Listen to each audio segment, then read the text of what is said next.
Okay, we're going to get going because I know, Jason, you've got a show to get ready to do. So, and Mike as well. So thank you for joining us.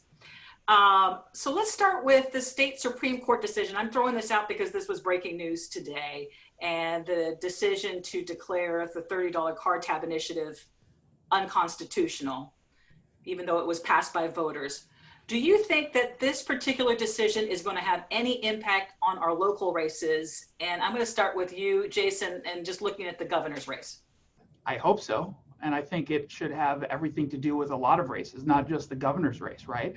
I mean, obviously, Loren Culp was a supporter of 976, but you've got Matt Larkin, who's running up against Bob Ferguson. Bob Ferguson's office put out the title on this initiative that was called out by the Supreme Court. And instead of taking ownership of this, we get a bizarre press release from Bob Ferguson saying he's proud of the efforts of his crew, but it was Tim Eyman's fault. Like, it's just weird. And then, of course, you look at some of these other state races, like Steve O'Ban, for example, who, if the election were held today, the belief is he would lose. He's a Republican in University Place. Well, he's been one of the leading senators on the right trying to codify $30 card tab fees into law so we wouldn't have to go through an initiative process. So I certainly hope people who are upset about this particular decision understands that elections have consequences, and you need to make sure that you're doing everything you can to put in office the people that you know or believe will support you on this issue. Mike.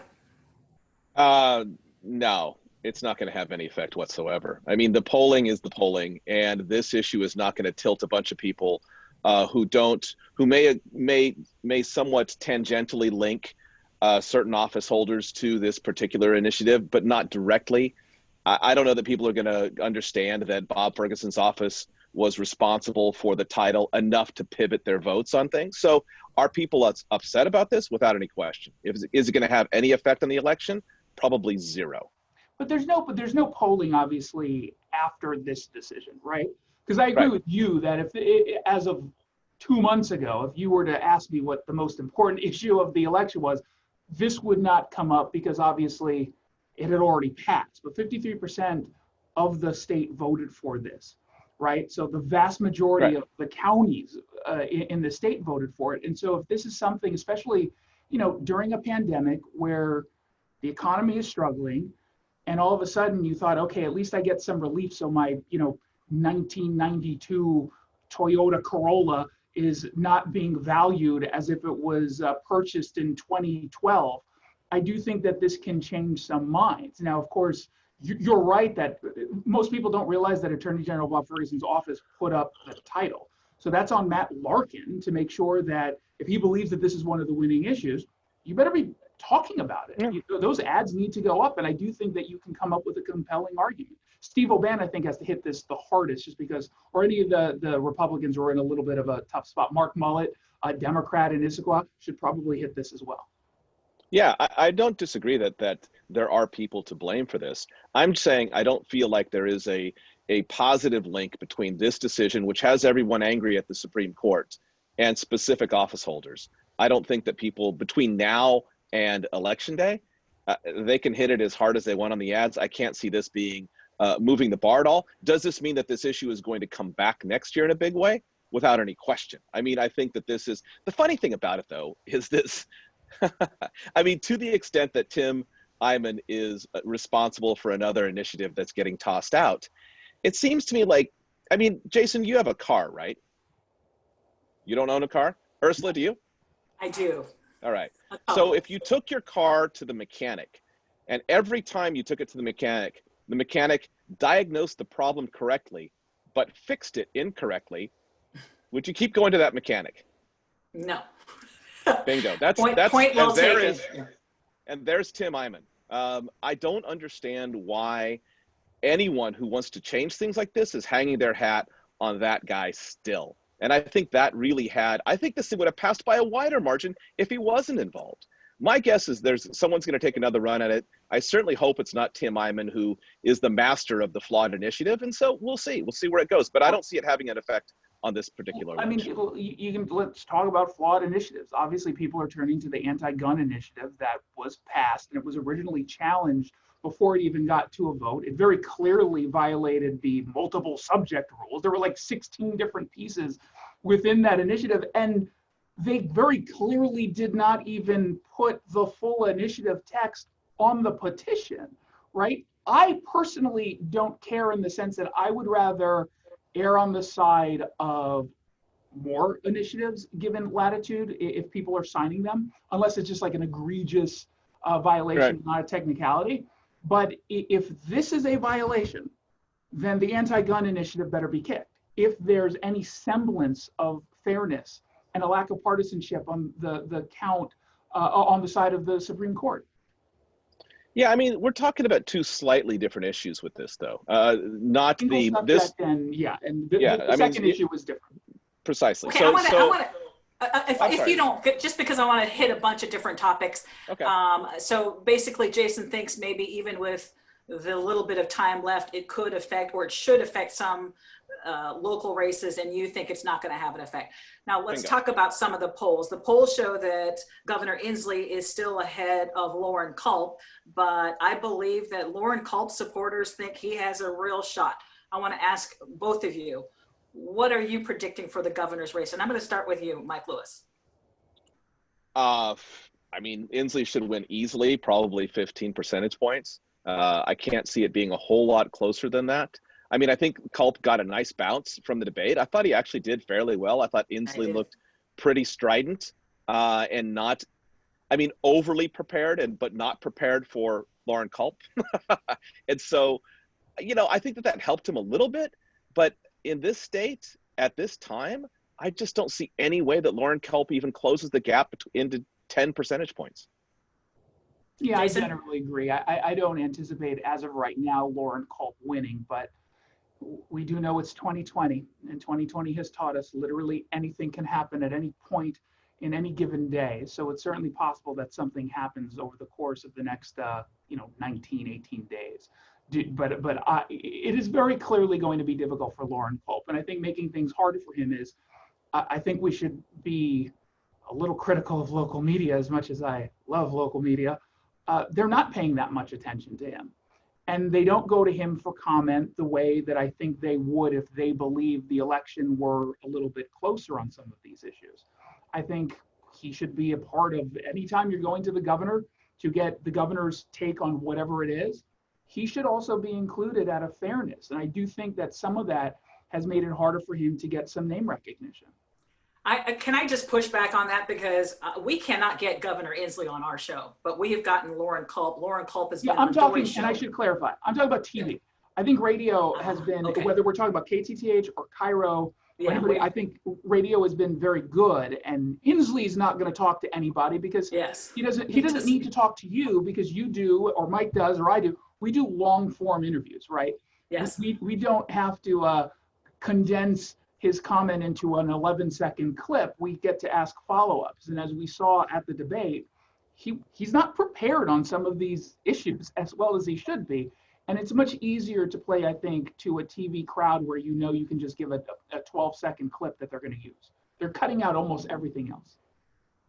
Okay, I'm going to switch over to what's going on with the U.S. Supreme Court nominees. So the Senate Judiciary Committee now has set a panel vote on Judge Amy Coney Barrett's nomination to the Supreme Court for October 22nd. Mitch McConnell says they have the votes needed. First of all, I want your thoughts on how this was done before, so close to the election. And then additionally, what impact do you think that this will have on either party come November? And let's start with Mike. You know, if you were to take some people at their word, it shouldn't be happening now. I think Susan Collins said she wouldn't be voting before an election once she knew that there was enough votes for something to get through. I think that's pretty obvious. So should it be happening now? It seems like, if you believe the logic that you want to give the next elected president within a time frame the right to make the appointee, then no. If you don't believe that logic, or you believe that, I mean, Mitch McConnell, when he decided on this strategy, didn't do anything illegal. Let's be clear about that. He sort of broke those unwritten Senate procedural rules that are not really. So now that cat's out of the bag, and I imagine the Democrats are going to do the same thing. Weirdly enough, I think she is actually, I don't agree with her positions. I think she's probably more qualified than Brett Kavanaugh was to be on the Supreme Court. If you look at her judicial history and the fact that everyone in her law school, all of the other instructors, regardless of political persuasion, wrote a letter endorsing her. I mean, she really is a pretty talented person. I do think she's going to be bad for the Affordable Care Act. I do think she's going to be bad for Roe v. Wade. And I can see why the Democrats oppose her, but they've got the thing. I kind of wish they'd move it along and let's get back focused on the election. Well, some political analysts say that, so this is a done deal for the Republicans, but it could end up hurting them in November. Do you believe that? No, I mean, anywhere that it might potentially hurt someone, the candidate was probably hurting already. Look, I think you can make a case that it gets conservatives excited because it shows yet another, not just a win for the movement, but it should, in theory, help President Trump, who can say, I made these promises and I kept them. And so for a conservative, you're probably really jazzed right now because for the first time in a very long time, conservative, we will have control of the Supreme Court. Now, if you're in a tightly contested election in a more moderate area and you're the Democrat, I imagine that there's going to be just maybe a little bit more momentum for your side of things to get people who might be upset about this, particularly female voters. If you've got a large number of, progressive women or liberal women in the area who already weren't excited to vote, I think at the end of the day, it's going to be a wash. To the idea of the politics behind it, I don't think, again, that moves anyone. I do think that there is both an argument to be made on the hypocrisy versus also the history. Both are true. Historically, when you look at situations in this case where you've got the president and the Senate in the hands of one party, historically, they have actually voted. It hasn't come up, I think it was like 10 times, and I think of those 10, it was either 7 or 8. So you've got history on your side. It is also true that the Republicans blocked Merrick. And I think at the time, that was an incredible risk for them to take because they wanted to use this issue to get people on their side to vote for them so they can be in charge of who they would end up picking. That obviously worked for them at that point, right? I mean, a huge reason, particularly in swing states, if you go back and you look at some of the polling, they specifically cited the Supreme Court as to why they decided some Republicans to hold their nose and vote for Trump, even though they didn't necessarily like him. That's why I actually thought you shouldn't vote on this until after the election and just make the announcement and promise, put me back in office, we'll go ahead and vote her in. I thought that you can probably make a political argument out of that. I agree with Jason actually on that point. I don't know what the advantage is of pushing this early. It seems like it doesn't do anything to help conservatives. There's one advantage. There's one really big advantage, and if the election's contested. Exactly. Yeah, but both sides are setting it up to contest this election. Some are doing it more directly, some are doing it via their surrogates, but both sides. But even if the election is contested, that still doesn't mean you can't do this immediately after the election, because that's going to take a process. It's not like that you're not able to do that after the election. You can still make the appointment and have that jurist sitting at that particular juncture. I don't know why the president didn't just wait, because I think that there is a small benefit to, I don't know why the Democrats are not just sort of put up a straw man argument and let it go through and then claim that you were railroaded. I mean, that's about the only thing, if you have any wobblers out there. But I think Jason's right. I don't know. I think people are pretty locked down at this point. I don't know who is actually going to be tilting one way or the other based on this. Yeah, I mean, it's 6% of the voting population who apparently hasn't made up their mind. Now, it's small, but... A month ago. Well, 2.5 weeks ago, according to one that I just saw. But and again, let's just assume for the sake of the argument that's where it is. And traditionally, it's usually kind of that low. 6% is incredibly important in these swing states. I don't know. Well, it's important too in a race like Lindsey Graham's race, which up until yesterday was pretty close. What I mean is, yes, you're correct. I don't know if this helps or hurt, because I don't know his state all that well. I think, my senses were probably in for another squeaker where Graham wins, and this is like a Beto O'Rourke situation. But I don't know that state. Well, let's talk more about judges. Do you think, Mike, there should be term limits on judges? Yeah, I think without any question. I like the idea of, let's just use the US Supreme Court. I like the idea of 18-year terms. That gives virtually every possible president at least one appointment if you do the math. I like that idea. I don't like the idea of somebody staying in, whether I agree with them or not, into their 80s when you have a lot of talented people that can roll through. You still have tenure, so to speak. And weirdly enough, you can make any decision you like because you know you're out after a period of time. No one gets in usually before they're in their 40s. That means they're there probably at least until they're 60, or let's say they get in their 60. We put a cap on it. It makes sense, and it gives every elected president a chance for at least one appointment, if not more than one. Jason? No, I don't like that idea in a general sense, only because we kind of already have that when we look at the elections, right? I mean, the problem is not enough people actually run, and you've got a lot of these judicial races that are unopposed, right? That's a problem. I think when we're talking on the federal level or the Supreme Court, what you don't want to have happen is have shifts in laws every few years. You want, but we do. But not really. Not when you're talking about the Supreme Court, for example. I don't know, gay marriage. That's a big shift. Yeah, that was the Affordable Care Act was a fairly big shift. How many times has that changed since then? Right. So well, you have no, this long not since period of then. time. But it was a series of decisions over the course of time. I mean, Yes. laws very rarely are binary, right? They shift over a period of time in a bunch of small decisions. I don't see why, but we still, when we're electing different presidents, we are electing effectively a potentially changed Supreme Court. Why give that much power? I mean, what we've done is tilt that three sort of parties, the three decider system that we like, into something that front loads a whole bunch of power, especially things get more contentious, on one branch of government and takes it away from the other two. Because, and here's my pushback to that, is because the judicial branch is supposed to look at the laws and see whether or not they pass constitutional muster. And part of the reason why I think a lot of conservatives, especially like Amy Coney Barrett and like Thomas and Scalia, even though we may not agree on everything, is that their general judicial philosophy is, we are not making the laws. That is what you're supposed to do. The guys who are, in fact, put into office every few years and can be term limited out because people just don't like them anymore. We're here just to show some semblance of consistency in how the law is going to be applied. You create the laws. And I think that is, in a perfect world, that's how it's supposed to work. And hopefully that perfect world starts on the 22nd. But in a practical world, that's not the way it's ever worked.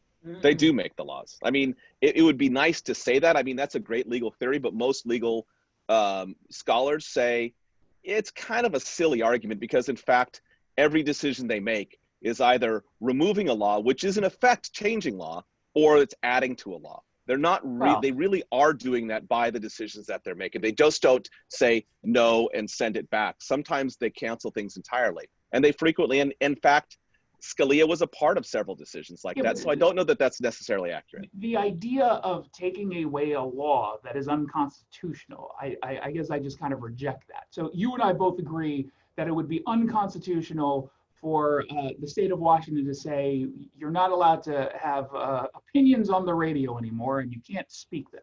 We would say, of course, if Congress passed that and said you can no longer talk and give opinions, and then the Supreme Court comes down and says, yeah, that's obviously a violation. That's not taking away a law. It's not taking away a law. It's correcting an injustice. So that's the only pushback I would give on that.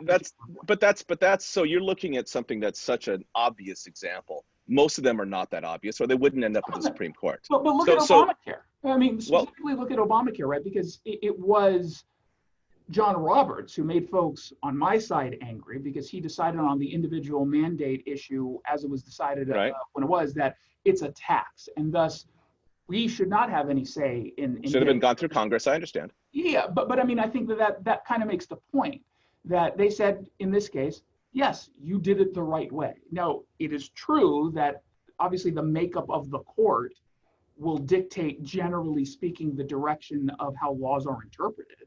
But I would rather have a system in which you can guarantee for like 20 or 30 years, for the most part, if not long, because it's not like everyone leaves at the same time, gives you some general consistency versus every 4 years or whatever the mandate would be. But what they are effectively is a rule-making body.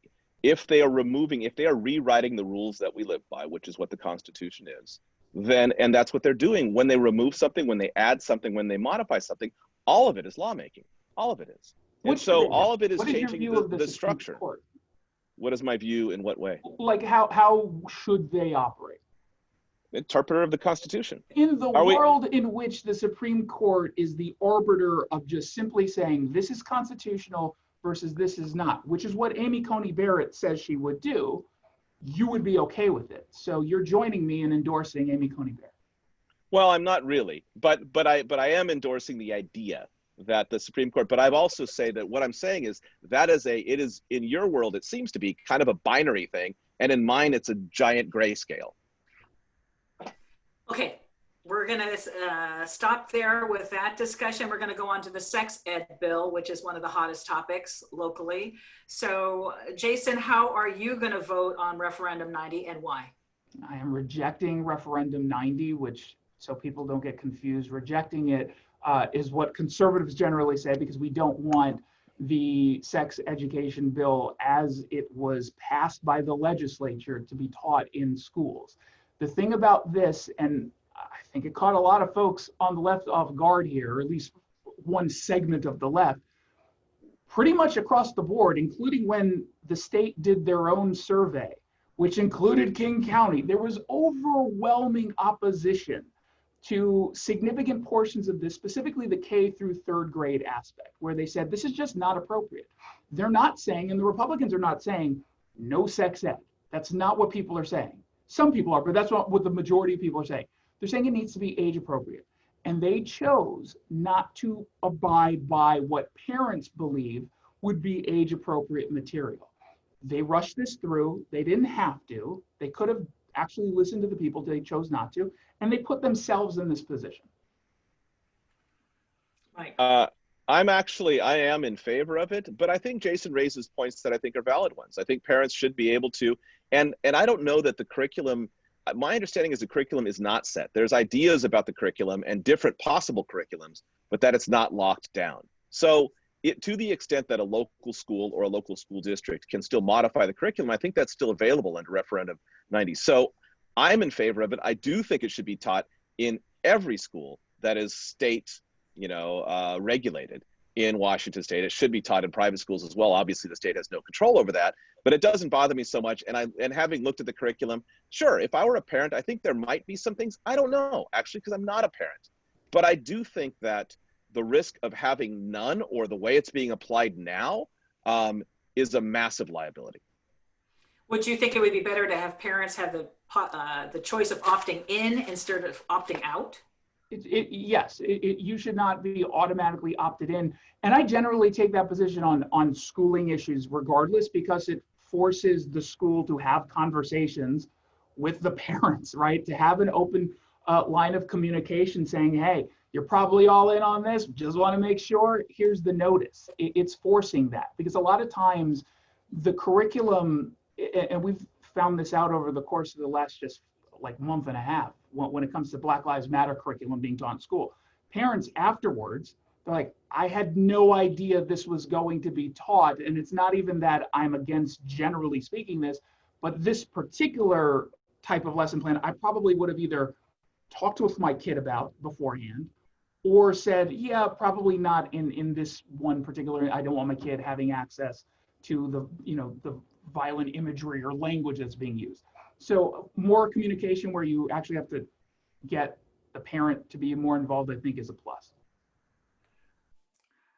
Just one other point, though, before we go to the next one. One of the issues with that is that the proponents of the sex ed curriculum say this is really a lot of this is for the people who don't have that much, the students who don't have that much parental guidance and will not get this education at home.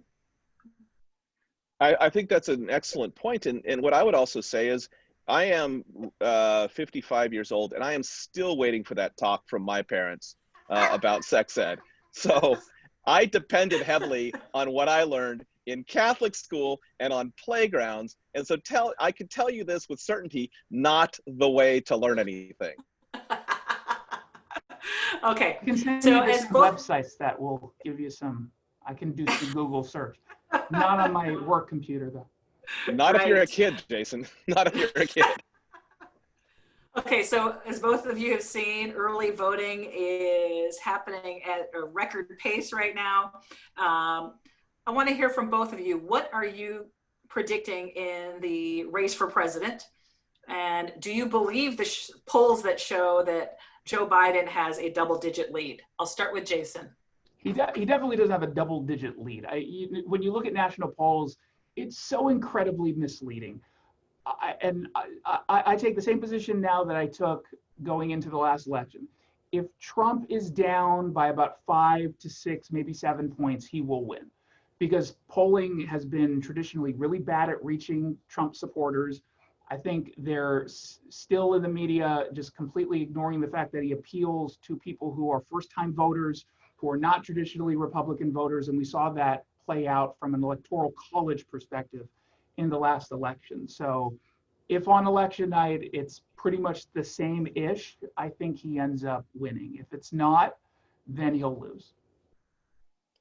Yeah, I would argue that I think the polling wasn't that terribly inaccurate in 2016. I think the reporting on the polling was abysmal in 2016. The polling was actually relatively close, and everything finished within the margin of error. And so people who don't actually read that portion of the poll, the margin of error portion, are setting themselves up for not really understanding what's going on here. I think right now, if this holds steady, Biden probably wins. I mean, I think even if you factor in a margin of error, he still has a decent lead. What happens between now and November, I don't know. I do think Jason's right about this point, and this was actually something they found with that weird crossover that I'm sure Jason's read about as well, between the people who voted for Obama and then voted for Trump.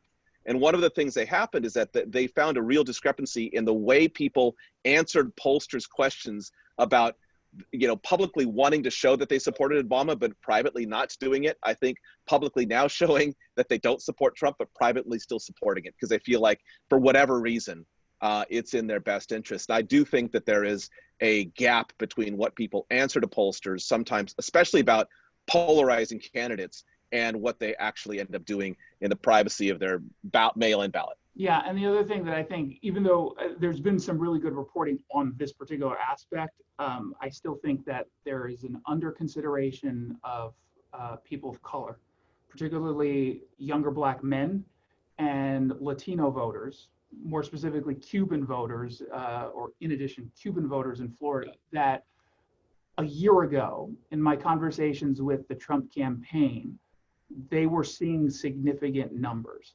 This was before, the civil unrest. This was before the law and order issue. This was before all of that.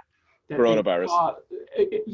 They saw significant inroads, and they still believe that. Now, whether it's at the same number, I don't know. But all you need to do in certain states is hit at like 2 to 5% of that vote. If you take it away from Joe Biden, it gives you a huge, huge bump in places like Florida, North Carolina, Michigan. Well, that's true. Go ahead. Oh, sorry, go ahead. Well, I just was going to piggyback on that, given that all of us are going to be working on election night, and there are predictions that we might not know the winner for a while. What are you anticipating in terms of November 3rd, Mike? I think we're going to probably know a lot more on November 3rd I think that the people who are predicting, it'll be a while, are predicting a worst case scenario. I think that the early voting is pretty remarkable right now. A lot of that will be able to be counted in advance. Some of it's going to depend on how many ballots are disqualified. I think that's going to have a bigger effect on it than virtually anything else. But if you look at the early voting, it's astounding across this country in virtually every state, regardless of red or blue. And so I think that we're actually going to have a pretty decent idea where we're at on election night. You'll either know by 9 o'clock our time, or it'll take another 2 weeks. Why do you say that? Because we don't know yet how many people are early voting with mail or will be in states. And I've got a piece at Fox News soon, I think this week, on this very topic. People turn to Washington State and say, it works perfectly here, should work everywhere.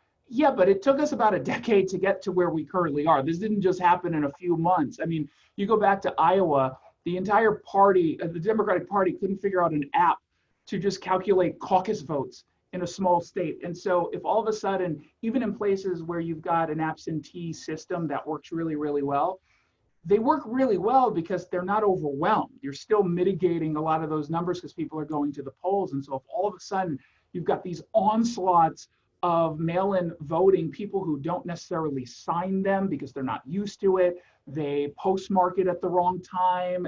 There's so many potential issues that I do think will, especially if it's a close state election, it's going to be litigated. And that's why I don't know if we're going to know a winner, unless it's a total blowout, right? If it's a total blowout, yes, you'll know a winner. But if it's close, you're not going to know the winner for a while. Do you believe President Trump, or do you believe the people who are fearing that he won't go easily, even if it is a blowout? Okay, I know Jason's. I'm going to start with Mike. So contrived. I actually don't share everyone else's worry about that. I don't think that. I think it will be a pretty clear thing, and I think that there's going to be enough people in the White House who understand the bigger issue here, the constitutional issues and the faith in, remember, elections are kind of this giant mythology anyway, and you kind of have to have faith, some level of faith that the system actually works largely okay. I don't know that every conservative wants to die on this particular hill by making a point of all of this. It seems like he will probably make a lot of bluster and then will walk on out as he's supposed to, should he lose. He literally says, and this is the difference between how some reporters talk about this, like on CNN and whatnot. So we watch the actual speeches he gives at these rallies. He talks all the time about how embarrassing it would be if he were to lose to Joe Biden, which seems to be a very clear indication that, of course, he acknowledges that he can lose. The difference is, like with this latest nonsense, Brian Karem from Playboy asked the question, win, lose, or draw, will you transfer power? Yes, I'll transfer power if I win. And if it's a draw, I will just, tie goes to the runner. Joe Biden, it was a dumb question. I do think he plays into that on purpose because the media goes absolutely insane. And he believes, whether or not this is true, but he believes that probably helps him when the media goes overboard. This is this weird progressive fantasy of, will he concede when Hillary Clinton wins? Like, just get over it. Oh my gosh, it's so dumb. Mike? Well, I am glad that we have this recorded, so I'm going to bring it back up should he decide to dig in on this. I'm going to play this endlessly on Twitter. But I actually think that cooler heads will prevail. There's so much more at stake at contesting an election, given the volatility of the way things are in the United States right now. I think that volatility, weirdly enough, is going to play into the hands of people who want to see this thing move smoothly through, regardless of who wins. And I think that there are plenty of people in government who don't want this to become, some sort of in a civil war in the United States. I think that cooler heads will prevail. If it's very, very tight, Jason's right. We won't know for a while, but I think when we do know, I mean, hey, we already saw, when George Bush won against Al Gore, right? Sure, yeah. People decided to allow the Supreme Court to decide the election. So, I mean, would that happen again? Potentially. I'd be more concerned on the left and how they would react if he wins re-election. Because we've obviously seen a willingness from a section of progressives and socialists and anarchists, whatever you want to call it, they riot when they don't get their way. And well, I think it goes both ways. Let's get real. I think that goes both ways. Where are the conservative riots? Well, there's not conservative riots. There's a lot. If you go to the Patriot Prayer and the Proud Boys and things like that, you're finding that. Pardon me? They're not. No, but they're shooting sometimes, and they're doing other things, and they're actually going to places like Portland specifically to provoke. So, I don't know that that's fair to lump that on the left as opposed to the right. I think they're players on both sides who want to see chaos when something happens. Come on, and hopefully it's. I'm hoping that both of you are right and that there will be just a limited amount. Only one of us can be right, and it's me on the right. Okay, we're going to end on that note. Thank you both for taking the time. What's that? Perfect way to end. The perfect way to end. I Thank you agree. both. Okay, just to remember that you can listen to Jason Rantz on KTTH from 3 to 6 every day, and Mike Lewis on KIRO nights from 7 to 10. Thank you both. It was a lot of fun. Thanks, Ursula. Thanks, Jason. Thank you. This is KIRO Radio. We're here for what's next.